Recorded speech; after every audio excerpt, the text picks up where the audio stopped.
All right, so we are done with on the first impression for the phone seasons. So now let's take a look back at the last season and on the wrap up because we haven't do that for a few weeks now. Yes, we need to say goodbye to summer. Yeah, just do a proper saying goodbye.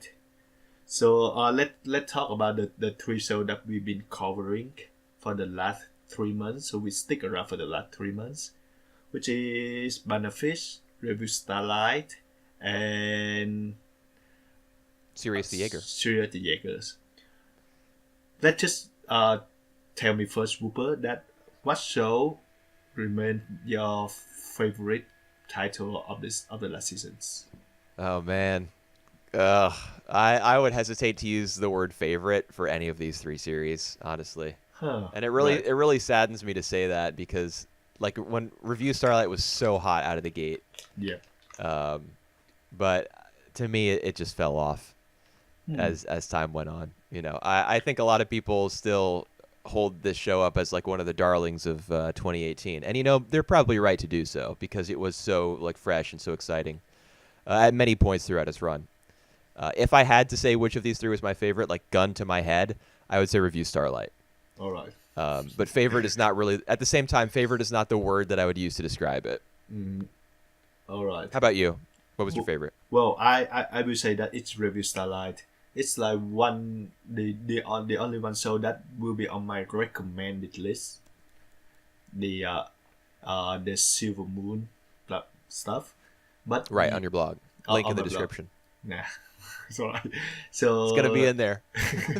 So yes, that's the show that I will recommend. But I do say that the last few episodes, like the closing chapter, aren't that like is inspiring.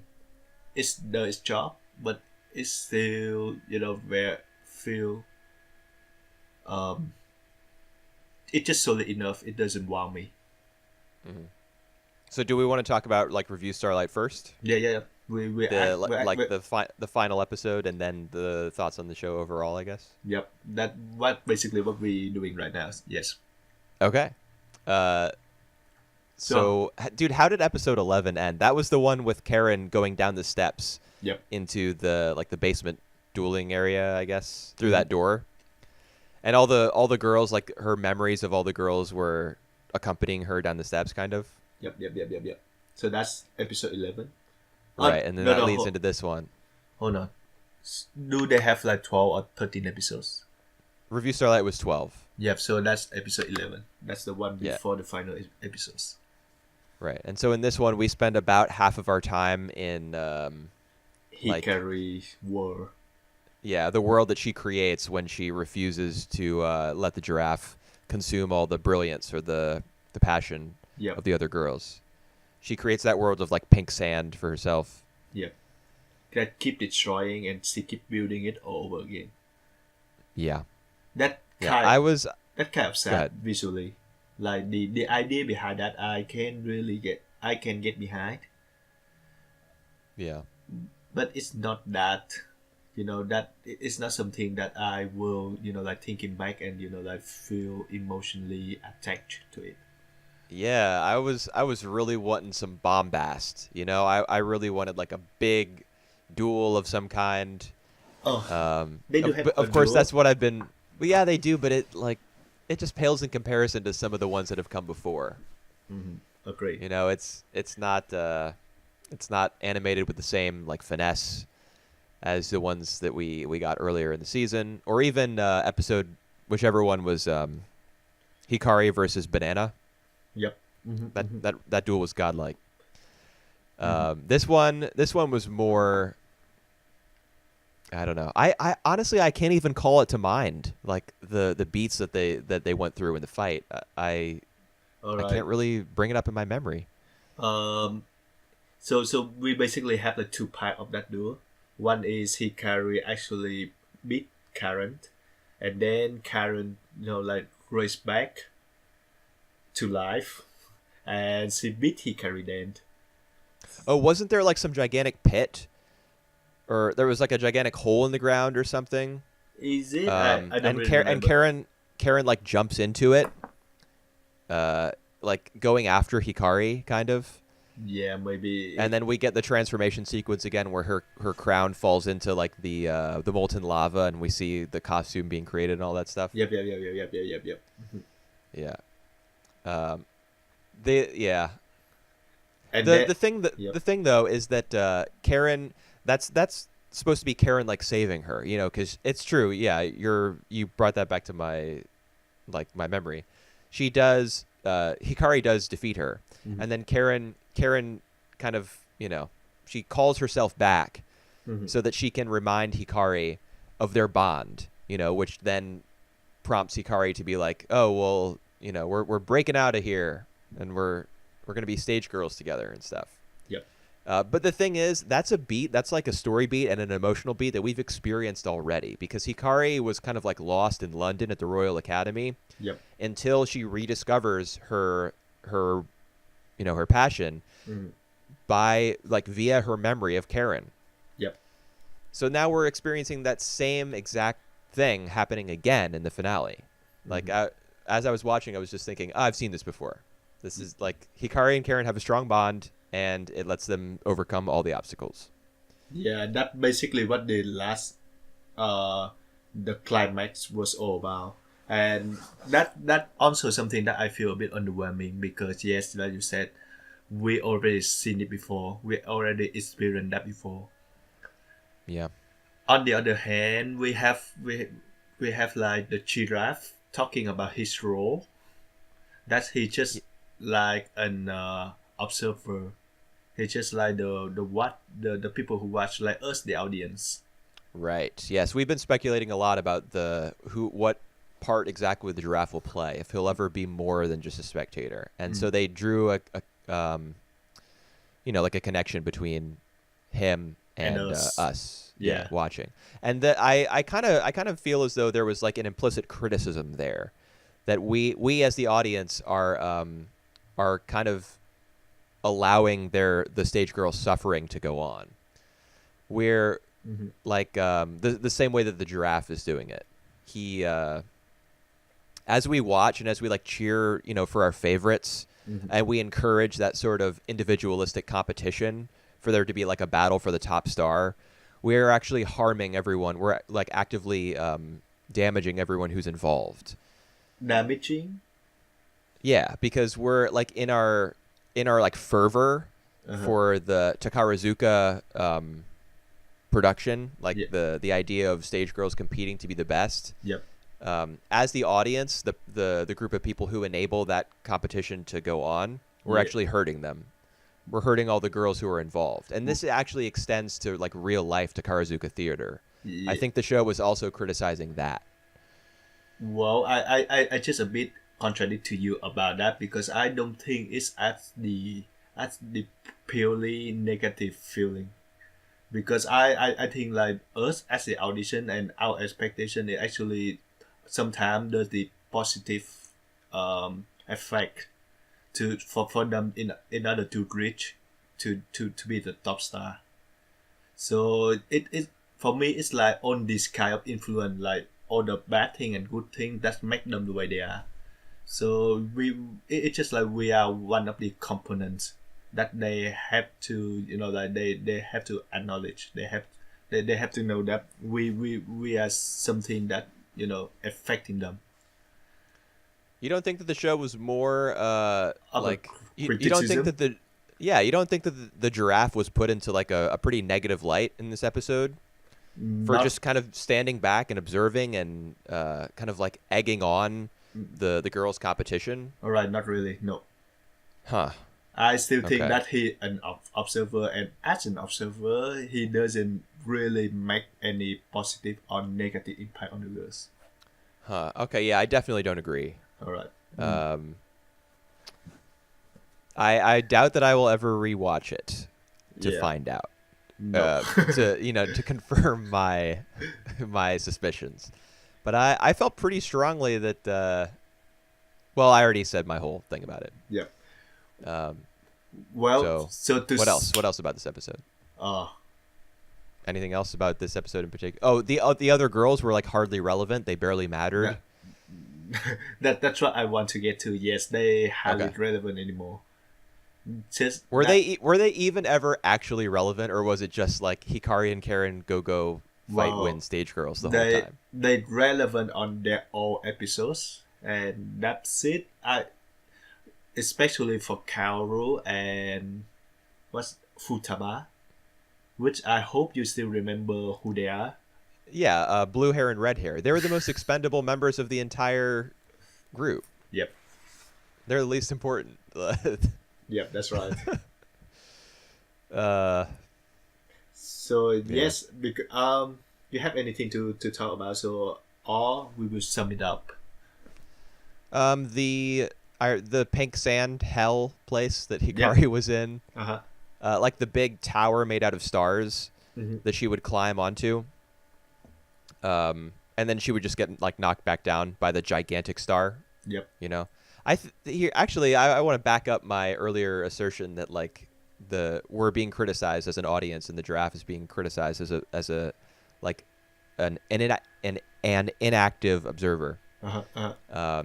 Like you know how Hikari has to keep climbing up to the top of that tower. That actually, I mean, she's literally climbing over like stars in order to get to the top.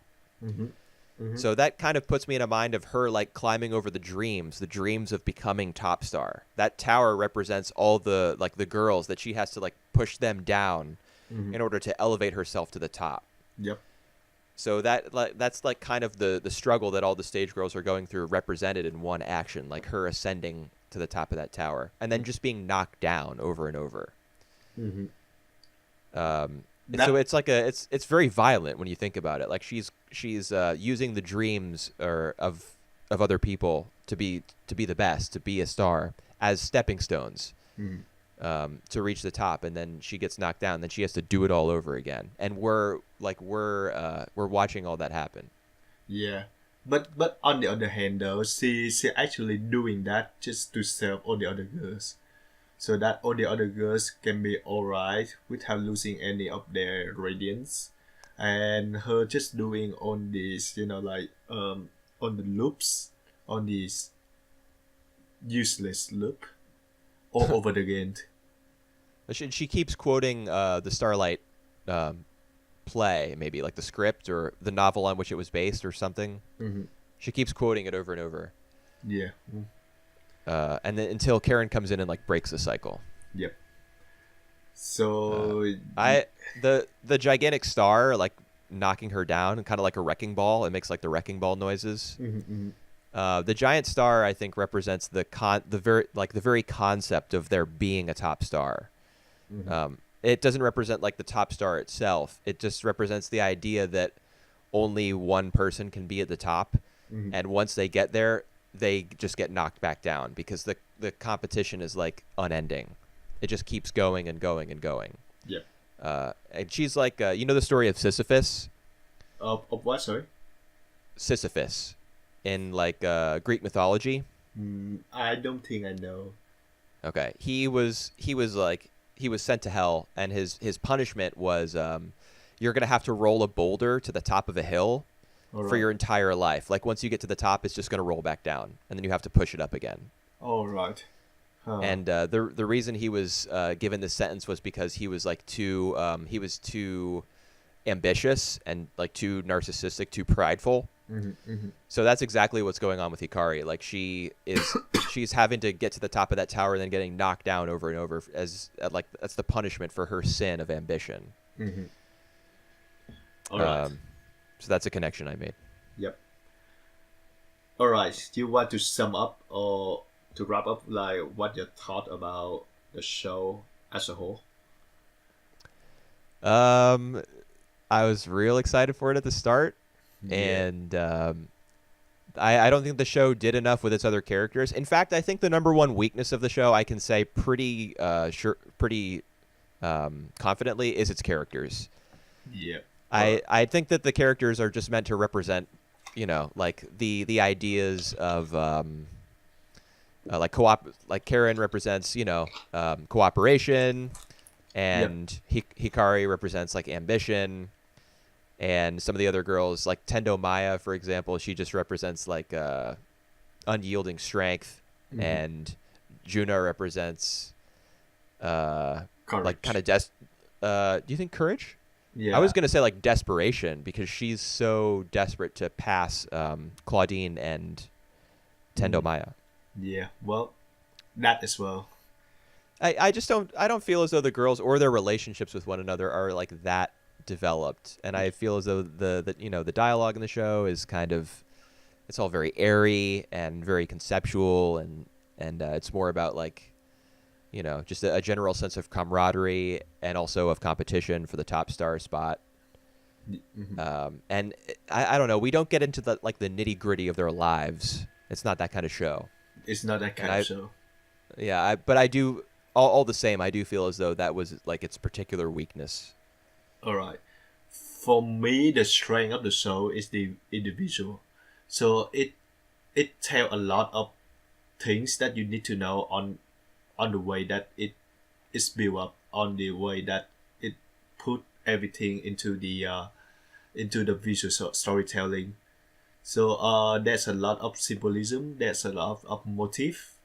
There's a very some of very inspiring battle scenes.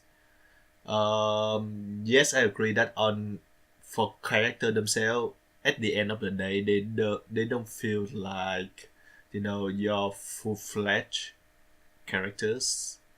Yeah. The music is pretty cool. Yeah, I agree. Definitely. Yeah. So in the end, though, it I think that's a craft, that the direction and the visual storytelling that make it stand out more than the rest of the seasons of the shows this year even. Yeah. Yeah, I think so. Although I do think that it had some production troubles that kind of held it back in that area Yeah, that's right. But it as it it went on. it never feel like it never feel like it dropped in qualities. That's Oh, what I feel. I think if you look at the first 3 episodes versus the rest, I think Uh, there yeah. might be a pretty clear difference. All right. So that's that's my thought about the show. Do you have any other thing that you want to add? I mean, yeah, it's it is good looking. I'm not a big fan of the character designs, which are very like 2010s cute girl Mm-hmm. looking designs. Yep. But yeah, I agree that it just the way it's directed maybe or I don't know. I don't know exactly what makes it stand out visually. There's a whole bunch of things. But like even what I'm trying to say is that despite some of the trouble that they had getting everything like properly animated and all that stuff, it does maintain like a level of visual intrigue, which Mm-hmm. probably has to do with the fact that it's so symbolic. Yep. Um, I can tell you a lot about the visual storytelling, the way that it frame the characters, say a lot about their current situations, or even like the way that they put the colors that represent some of the characters' feeling. yeah, there's a lot of blue versus red Yeah, that's um, right. in this show. And I know that I contradict you with this, but I also regard the banana act to be like one of its standout. Right. I So mean, at the end of the day, maybe it was because maybe I it's don't like think the ending really delivered. yeah, that's right. It is still a solid one though, but it's just not like it. I still expected something more out Yeah, of the same. females. Yep. All right. So yes, I I I will still rank it like 8.5 out of 10. Okay, I'm gonna rank it 6. disappointing out of 10, All but I right. still liked it out of 10. That's a long rating that you have. Yeah, yeah, it is. But it's more nuanced than just a number. All right. So let's get to the next shows, and that would be Zero the Jäger. Okay, so the 2 episodes we haven't talked about for this one are 11 and 12. Yeah, which is, let me try to remember what the plot is about. That It's a lot of fighting. Yeah, a lot of fighting. That Graf is that the is that Yeah, the you have Graf as the big bad guy, and yeah he by the end of episode 11 he possesses the Ark because at the start of episode 11 it's like it's Yuli and what's his face Bishop like kind of yep coming back out from the like he goes underneath the Red Lake and has that conversation with his father. yep He gets the Ark, then they uh start coming back up through that like little chamber. They're yep. coming back up to the real world or whatever. All right. That's the start of it. And then Bishop reveals that he was like a vampire all along. But then even before they get out of the chamber, he's like his betrayal has no effect whatsoever. Mm-hmm. The reason he got turned into a vampire, like he was a Jaeger and the rest of his squad got killed. Yep. So he suddenly betrays Yuri and he's like, "Give me the Ark." Mm-hmm.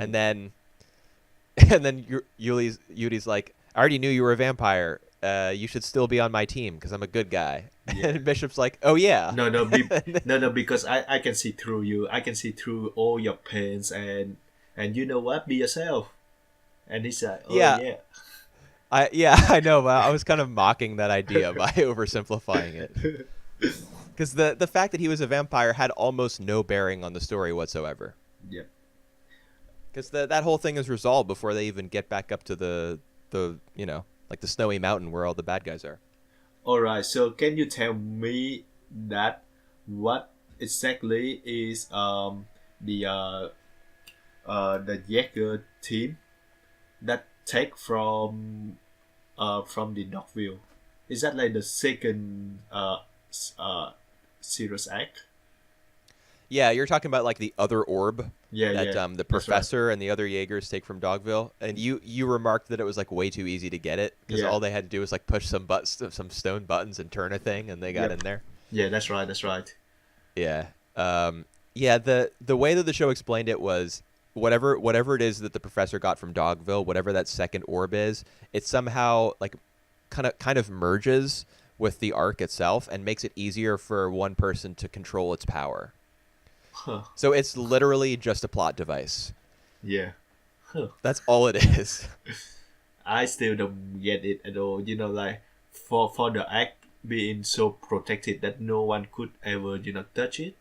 For the other one, that like Sky observed for the same like for the similar functionality, and they get it like in 5 seconds.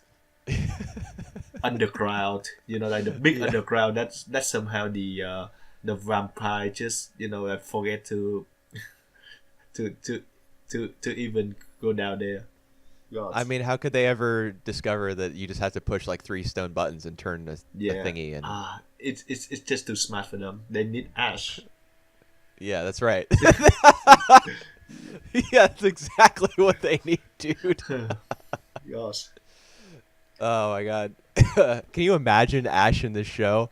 Yeah, he will be like one of the greatest Jaeger ever. Yeah, he would get bitten by a vampire and just like shrug it off. Mm-hmm. He'd be like, "I'm not going to turn into a vampire except when I want to." He'd just be able to freely transform back and forth between vampire and human. And maybe we will have a ship between him and Yuli. Yeah, maybe. The blue and blonde hair Yeah. guys. Oh, the poor girl, like from Sirius the Jaeger. She her love wouldn't come true. Yeah. Well, I still don't know why they included her for the story because she I don't know. add very little to the story. She add like 0.5% to the story. Yeah, she was a waste of space. Yeah, that's right. So yeah, basically it's Geograph who have the act by himself, and he actually like betrays all of his vampire kind. Yeah, because he kind of like he mutates and he becomes some like higher life form Yep. or something, and he's like, "Oh, I don't care about the vampires anymore. They're basically just brutes." Weak. Yeah. Yeah, I got to make my own new race. But then he somehow gets defeated by Yuri and No, see, Mikhail working together, I think. he got like uh out of control because of the great power of the egg, and Right. then he was killed by yes Yuri and Mikhail. Yeah. I like I seem to remember a scene where Yevgraf is like flying in the air Yep, and Yuri kind of like jumps off a cliff or something yep, and grabs his leg and like brings him back down and yep, and something. uh-huh. I don't know exactly how he gets the arc back. Does he like reach into his chest and pull it out, or I forget? Oh, so yeah, so he reached into his heart. If Geograph ever have a heart and just pull it out, basically. Okay. Uh, how does Mikhail function into all of this? All right, Mikhail, he basically fly away because he can fly. He's a vampire. He's not the werewolf, so he can fly. Yeah. So he basically just took Yuli on the flight, get to Oh, that guy. he was the one who flew him up to Yevgraf. That's right. Okay. Okay. All right. Yep. Neat. Yep. So basically, I say it functional at a action show. There's a lot of action to watch. The production never slip out. It actually Yeah. kind Yeah. Yeah. it actually kind of impressive for the show that have a lot of movement, but they always deliver for the 12, 13 episodes. Yeah. There were 12, and I think there was some slippage in episode 11, which is the one that has the fight between Yuri and Mikhail. They actually kind of fight a little bit. Uh-huh, uh-huh. For some dumb reason. Uh, I don't remember why. Yeah. Maybe Mikhail is like, oh, I remember. It's because Yevgraf, like, you know how he's in thrall to Yevgraf? Yep, Because yep, Yevgraf's the one who made him into a vampire. yep. So Mikhail, like, he's doing the whole thing where his eyes are just like completely red and they're glowing. Yep, And yep, he's yep. under Yevgraf's control, and they fight a little bit. Mhm. But then, like, they're the power of brotherly bonds or something As, snaps him back to reality. as in every anime. Right. Yeah, I mean, that happened in Review Starlight. We were just talking about that. It's the power of stage girl bonds. All right. This one, they're like werewolf brothers. So, oh yeah, I still like the ending though. The afterwards where Yuli becomes basically like a wanderer and basically a peacemaker who want to connect all the different type of monsters together to live a world in harmony. And I like it. Like the idea itself was pretty far fetched to begin with, but it kind of serves a purpose here in the show. Yeah, I think that's true. One thing I will say is that I think that that concept of him wanting to like unite all the races, Yep. so there wouldn't be any more, conflict between them. Yep. It would have made a lot more sense if we had a stronger grasp of what exactly the arc is, because for for the first, let's say, 2/3 of the show, we don't know what the arc is. People just keep talking about it, and we're like, what the hell is this arc thing? And then in the last third of the show, we learn, oh yeah, it's just like a magic orb that holds a whole bunch of like knowledge and wisdom and technology, and you're like God if you have it. But we still don't like that's too Vague. yeah, it's too like nebulous a concept. We can't really grasp what exactly it is. It's just like it's a MacGuffin. Yep. It does whatever the show wants it to do. So as a result, when Yuri gets both orbs and kind of like internalizes them and becomes, his hair changes colors kind of, and he becomes that wanderer guy.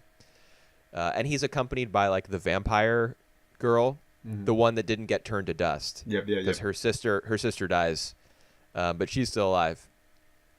So we see him on that train, and they're like pulling out of the station, and he's thinking to himself, "Oh yeah, we're gonna cure the vampire disease, and then the whole world will live together in harmony."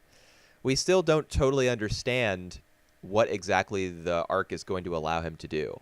It's just too high-minded a concept, I think, for there really to be a punctuation mark on the series. All right. I think he served as like the healer, so he can touch people's heart and transform them into like a perfect grace. What? No, I'm just making that all up. Okay, good. You definitely just got me. I was sitting over here like, what are you talking about? Well, so I mean, for all we know, that's how the arc actually works. And Yeah. we don't really know. yeah, that's right.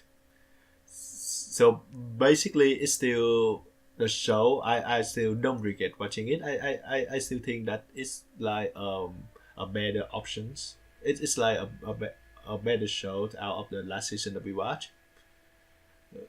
Yeah. Not Yeah, really it was have alright. have yeah, not really have too much thing to say about that though, because It was it's mostly just an action show. yeah, that's right. Yeah, with a little bit of, like supernatural race wars in Yeah. there. So But thank goodness we've got the race uniter, Yuri, yeah, he's closing things out. he's still lurking around somewhere here. So be careful. Okay, you mean like in the real world? In the real world, yes. Uh-oh. Well, I hope he makes a visit to my house and turns me into the perfect race. 'Cause I'm tired of being like a vanilla human. All right. So the next show would be. Oh, you have anything else to talk about? Seriously, yeah. Eh, All right. it's if you like vampires and werewolves and action, then watch it. If not, you can probably skip it. If you like some smooth actions, this show if you don't mind, like a playlist action show, popcorn show, this show is for you. It had a lot of cool actions going on. It has some really attractive character designs. Okay, yeah, we've disagreed about this from the start, I think. All right. Yeah. All right. But yeah, I mean the show certainly makes the best of them. Like it, they're not looking like scribbles. Mhm. By the time you get to episode 6, the characters don't just look like kindergarten scribbles. The way they move in combat is very flashy and very appealing. That's right. All right. So let's get to the last shows, which is Banana Fish, the first core. Right. So I guess we'll talk a little bit more about episode 13 Yep. since we just did the fall first impressions. We talked about episode 14. All right. Yep. And it did not make the cut for our fall coverage. Yep. I think like regarding people regarding that episode 13 was lackluster. I think it served the plot of that of closing the whole act out with the final fight between Arthur and Ash. Yep. Arthur is still not good characters. Well, certainly not. He's dead. Uh, he like all along he's not a good characters. I mean good in term of like well fledged. Yeah, I got you. Uh, Yeah, I agree. I like he's just so overshadowed. Yeah, The show that's right. the show develops so many other villains alongside him Yep, that's that right. are like cooler and more villainous. But I mean the thing with Arthur, like his fingers getting cut off by Ash, Yep. and him bearing that scar permanently, and it being like a reminder of how much he hates him. No, of superiority as well, of like how much higher Ash was to him Yeah. Yeah. always. I yeah, mean, I think that's really interesting on a like concept. just as an idea, yeah, Right. as a concept, and also visually, it's cool that he's got those scars on his fingers, and apparently he's unable to pull the trigger on a gun Yep. with that hand because of those scars. Uh-huh. I don't know how he's able to. To hold the I mean, knife. Yeah, well, the thing is, I've never fired a gun. I've never pulled a trigger. Mhm. Mhm. So maybe it's actually really difficult to squeeze a trigger on a gun, like the type of gun that he might use, for example. Yeah. Maybe you have to apply a certain amount of force that he's unable to do. I don't know. Uh, It It- kind of seems silly when he says, I can't shoot a gun with this Yeah. hand. But I've never had my fingers cut off and then had them sewn back on and then attempted to discharge a firearm. So Yep. who am I to judge? Yep. All right. That's the thing because I I guess like we already know that who will win after the fight. Even Yeah, Ash is the main character. and even like when the show try to put Arthur a bit too much, like you will see that he always play dirty. Uh, Yeah. you will see that he always like like relies on his uh his gang member, and you always And his connection to Papadino. yeah, and you always see that he actually afraid of Ash. All these things like doesn't make him a very compelling characters. Uh, You say they don't? they don't. Yeah. Yeah, I think he could have been. That's the thing. Mm. But it just wasn't in the cards because like Golzine and Yutlung and even like not Sing Suling. He's who knows what the show's doing with him. Alright. But mostly like Golzine and Yutlung, and now even the American dude who's a politician and wants to establish a puppet state in the Middle East. There's just so much going on in the show Yep. that Arthur often feels like he's kind of tagging along. Yeah, but the very moment that you remember when Ash calling his real name, and Yeah. and I can't remember what it was. I don't remember either. It started with an F, I think. F Fred Frederick, maybe. Frederick. Yeah, that's right. Yep. Is that right? Okay. That moment when he actually let out of his true feeling, I can see the weird chemistry between him and Ash. And I hope the show that like actually the show does that to him like many episodes before, not like in that like single moment. That's the only single moment that I actually do feel a bit for his characters. I mean, I can kind of buy the idea that that sort of connection between them, like Ash uttering that name, would only happen in like, at the a moment of peak tension, because they neither of them want to access that feeling of when they used to be friends. Yep. Neither of them want to go back to that emotion because there is so much hatred between them. So it makes sense to me that it only came out in that moment. What we would have needed is, I think, more backstory between them, like more flashbacks and stuff. Yep. And the show really can't afford to invest that much time in a character who is ultimately going to be killed off because the larger conspiracy plot with the drug, Banana Fish, really does not involve Arthur. That's right. That's I agree. So maybe that's something we can get out of the manga, not for this anime. Yeah, maybe I could see Arthur being a lot more interesting in the manga. Yeah. And talking about all the other characters, about Shang, is that his name? The new Chinese guy. Yeah, his name. Yeah, Sing Suling. Shang Shuling. So talking about him, I actually find that interesting the way that he regard Ash, because now he both idolize him, and he both see him as the opponent of the enemy, because he killed Shorter. Yeah. So I feel kind of interesting because he can like he just find himself how to say, he just find himself like attacked to Ash, to every Ash move. So I still don't know what his role in the future. I don't think it's hard to know Yeah. just because of how abruptly his character was introduced and then like spirited away on a helicopter by Yutlung under threat of all of his friends dying. Every time his character pops up on screen, I'm just reminded of that. So I can hardly take him seriously. All right, because I for me, I think he's like one of the better characters out of this Banana Fish show. Who, Sing Suling? Yeah. He's not he's not the one to compare to Shorter, because Shorter is like the best, but Yeah, of course. he still has some interesting thing going on with him.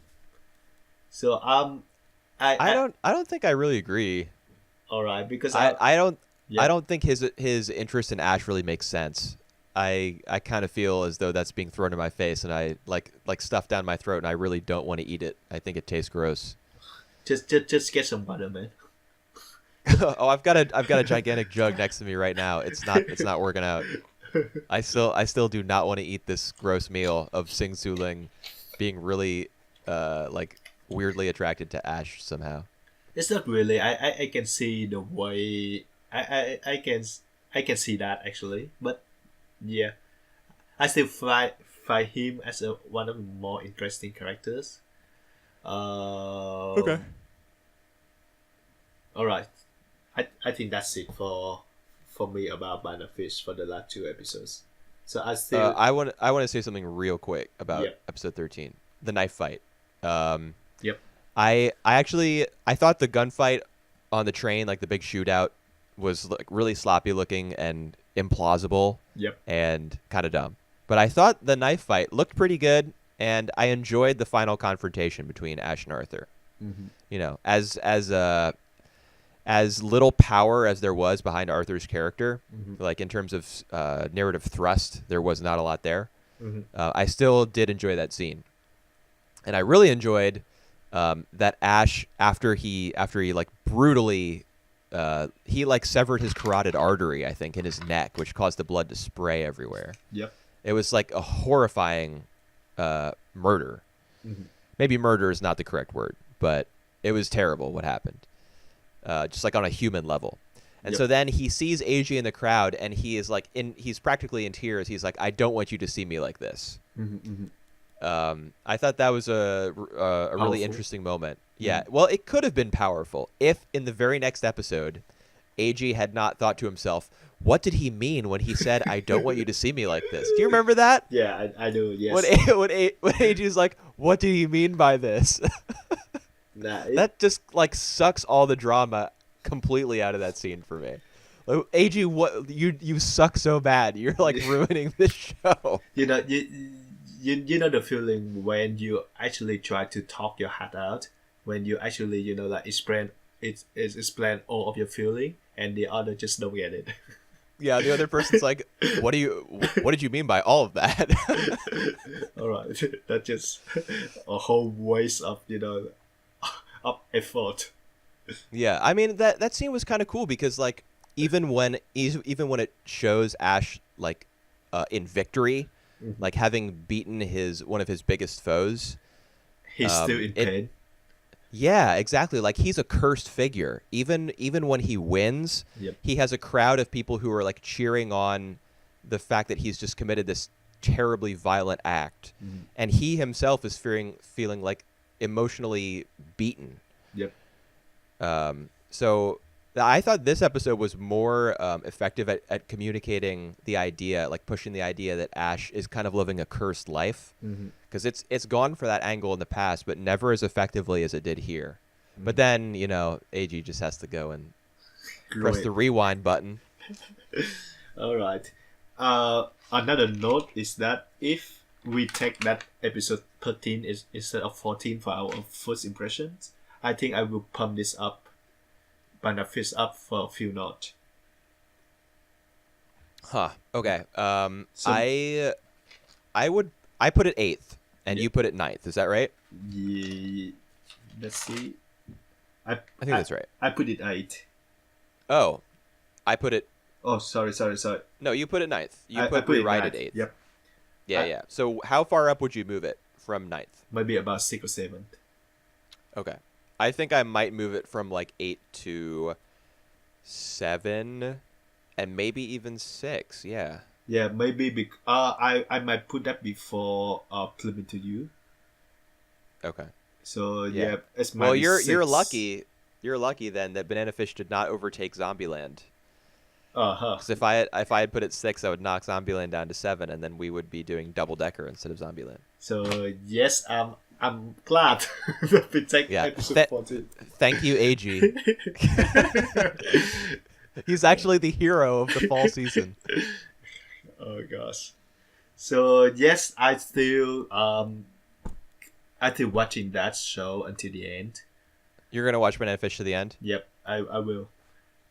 I think I probably will too, just because as like not that doesn't have anything to do with Banana Fish's quality in general, like how much I enjoy it or how good it is. It more has to do with the fact that like I want to get a whole bunch of stuff watched before 2018 is over. Oh, right. That's the reason for me. How about you?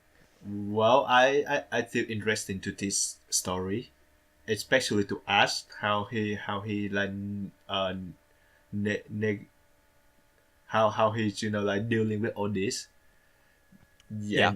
Yep. So basically, I will watch that to the end. For the next year, though, maybe I will watch less shows. Like, You think so? yep. For now, Okay. I'm watching like 12 to 14 shows a season. That's a lot. Yeah. Well, next season though, next year though, I might be watch like 10 shows. Let's see. Let's see how it goes. That's It's still a lot. lot. So like 40 is still alright for a year. Yeah. That's a lot. Oh wow! So that's the future talking. Right. So thoughts on Banana Fish's first core as a whole, not just episode 13. It's alright. It's a bit. Some of the plot is a bit far fetched. It's really far fetched actually. It's not a bit. So we got like the whole conspiracy between America and the puppet country in some puppet country in Middle East. Yeah. As if I'm trying not to be too like because I'm from America. I'm trying not to judge that too much. Like I think it's ridiculous to me, but I mean, fair is fair. It's not as though only other countries can have this sort of story written about them. America can too. And America is in a crazy place right now in 2018. Like this country is like insane at the moment. It's always insane. And Ash, well, I think for the last 2 years it's been crazier than ever before. Honestly. Well, we can just wait for the next 2 years until Trump. Yeah, we gotta see what happens in 2020, man. Yep, and who knows? He might be back for another for another run. Gosh. Late night TV hosts everywhere certainly hope that he does. All right. More jokes for 4 years. Ash is way too cool for his own good, but what do you mean way too cool? He's the coolest guy ever. Yeah. He's perfect. He's perfect in every possible way. He's not even attracted to girls. He's attracted to guys as well. He's I no just don't go to that road because we will take like a whole 15 minutes just talking how cool he is. Yeah, I mean I think the gay angle is pulled off reasonably well in this show, but the main thing that stops me from endorsing it completely is the fact that the relationship between Ash and AG really does not feel like it. AG is my number one complaint, I think. Yep. So their relationship doesn't feel totally believable, real. Yeah. Yep. All right. So, is there anything else you want to talk about Banana Fish for score? Nope, I'm done with this show. All score, right. Ash out of 10. Ash. Well, Ash. I will actually give a numerical rating for but not for the show. It's for Ash as a character. He gets 100 out of 10. Yep. Oh no, because he's way too cool. So I will have some minus about that. But he's like 95 out of 100. Out of 100, not out of 10. Yeah, 9 out of 10. 9.5 out of 10. Okay. For I Ash, give him 100. I give him 100 out of 10. 100 out of 10. Yeah. Because he's way too overpowered. He's way too cool.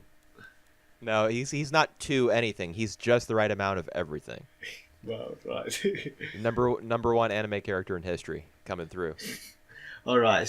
So for people who want to know like what I think about other shows of the last summer seasons, we have I should say which for me is the best comedy out of this year.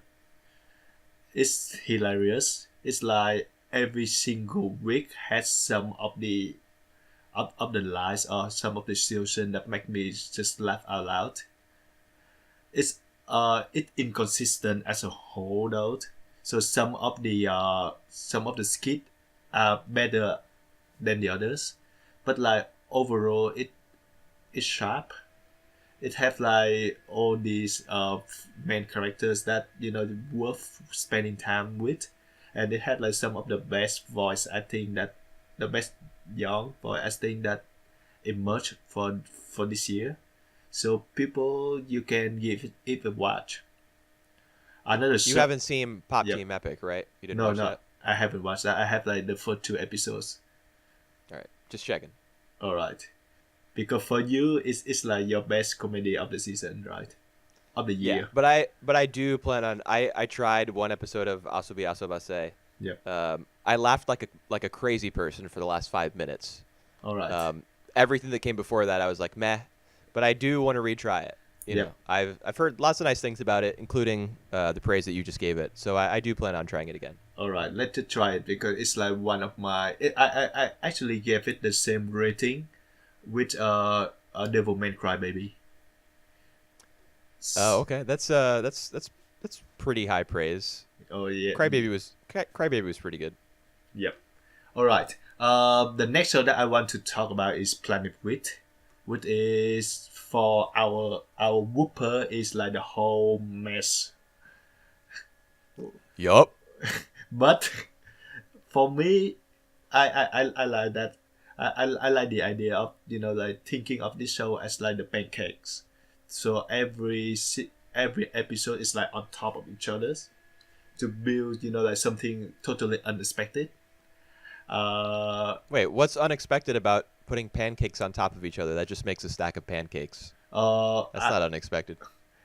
I mean like it's built up from the all right. I mean like it's built up from the previous episodes until like something that some territory that you don't know. It just struck an itch that you don't know that you have. It just Okay. so for me it's just like it's like one of the very few show that the cliffhanger does. It had like basically no cliffhangers because like every episode they resolve it very neatly. But so the exciting thing when you watching that show is not like waiting for what's come next. It basically still waiting for what come next. But it's more like like whatever the plot going and like sweep you away. I actually feel that the last two episode it doesn't get into like the potential that all the previous episode have, and the CG5 is still very underwhelming. But Yeah. it's a small complaint for a show that like consistently make you feel it's just like the whole ride that make it great. And one other thing that I want to talk I want to like recommend this show is the way that all the characters they put all the characters into like different roles. You know how like one characters have only one role, like supporting character had only one role in the stories, but this show they change all the roles around.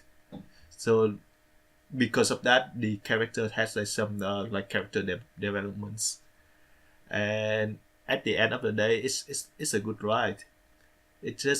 I'm not really like um I'm not really like like love it like Aiden who give it like 90 out of 100, but it's still a very good show for me. I'm just flashing back to 3 months ago when we considered it for the Yep. podcast, Uh-huh. and you were like, "I don't like this," Yeah, it's and I so tried to get it cliche. in. I put it at fourth. Yeah. But I think our opinions of it probably flip flopped Yep. as time went on because That- we brought it back up for consideration again. Episodes 2 through 4, I think. Yep. We talked about, and I was like, "Oh man, this thing is badly directed." And That was my thought at the time, but I only got a third of the way through the show. I just love the pictures that you got.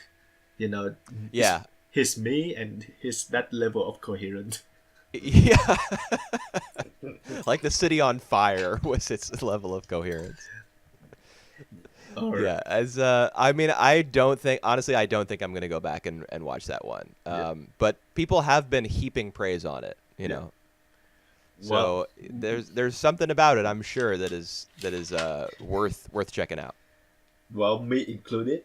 And one other show that I want to briefly talk about is High School Girl, the anime, which Ah, okay. is end in the confession between From Hidaka yep, to Haruo. that's right. Oh my So God, is there gonna be a second core? hopefully they're gonna be a second call because I don't want it's ended like this. Yeah. So as a whole though, I still feel that the CG the animation isn't that great. It make the character look sometimes make them weightless.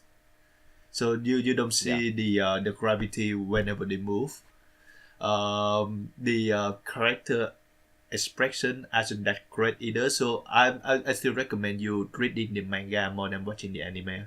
There's still on the other hand, there's some moment that the anime does better. Especially when the music kick in. The ED of the show is really, like it it's warm. It's really cute. Hmm. So try to listen to the EDs. Yeah, I'll check it out. Yep. So basically, it's still a very good show, but I still hope that the production is was better than this. Yeah, it's I mean, maybe the only way they could get it animated was this way. Yeah, I think so. Like It's it was just their only opportunity to work with a studio that wasn't exactly like top of the line because nobody else would take it on. yeah. I don't know. It still look a bit cheap. That's a shame, though. Yeah, that is a shame. All right. Though we are covering the manga. Yeah. Tune in next week. So We'll be talking about volume 7, I eight. think. I think eight. Oh, So really? yeah, I think the last volume. We need to check again on that. Yeah, we'll double check. So yeah, the last season so far. I still think that it's a good season for me. It's like Man, I think every season is a good season for you. You always find something that you enjoy, which is good. That's well, good, honestly. well if I have to rate it like out of 10, I will say this season like 6. So it's like it's still Oh my above. God, that's It's still for you. That's like death. it's like When you rank something a 6 out of 10, that's like a failing grade. no. It's like above average. So Okay. so that's Yeah. still I mean, that's how I rank things too. I agree. Yeah, 6 out of 10 is not a bad score. and regarding It's just to like it's okay. regarding to this season, the fourth season though. Wow, this fourth season have like many of the show that like on my radars. For the top shows, I only have like 2 of them, and it's like 70% out of 100. So it's not that great, but yeah, there's still a lot to offer by these 4 seasons. So hope. Yeah, certainly a lot of variety Yep. in the programming, So and I think that was the case for summer as well. yep, yeah, that's right. Summer I will. think anime in general has a nice mix of genres Mm. from season to season. Yeah, that's I agree with. So basically for this 4 season, after watching basically like every single episodes of every show, we still have like 3 or 4 left before the first impression ends. But I can say that I have like 15 to 16 show that I want to watch more. Well, So I'm glad that one of us can say that because the other one of us is like, that's a lot of cartoons. yeah, but you spend time to watch some of the classic shows, so you still very good. Yeah, man, I got to get through Escaflowne, working my way through it. All right. But So that's neither here nor there. all right, so that's the end of my wrap up on the last Okay. seasons. Cool. I mean, the only 3 shows that I finished from this season, and Banana Fish isn't even over, but I dropped everything else. So Sirius the Jaeger, whatever Review Starlight thing, and the first core Banana Fish. That's all I finished. Mhm. And they were all okay. Yep. we still have a great time. I had a better time talking about them than I did watching them in many cases. Like Banana Fish, I just wanted to talk about how smexy and perfect Ash was. Like I had more fun doing that than I did watching it. All right. But that's part of watching anime is talking about it for a lot of people. Yep. So if thing doesn't change until the end of this year, we won't have any break until Christmas, hopefully. So, yep, I think I have something going on right. at the end of November. All right. Maybe. But that's like a month and a half from now. Yeah, that's right. So enjoy, and I just you can follow us on the 4 shows on this 4 season. Hopefully you will watch some of them or all of them in order to participate with with our podcast. Yeah, man. Support us. Yep. Give us views. And visit Mario's blog, link in the description. All right. Thank you for listening. Thanks, everybody. We see you next week. Bye. Bye.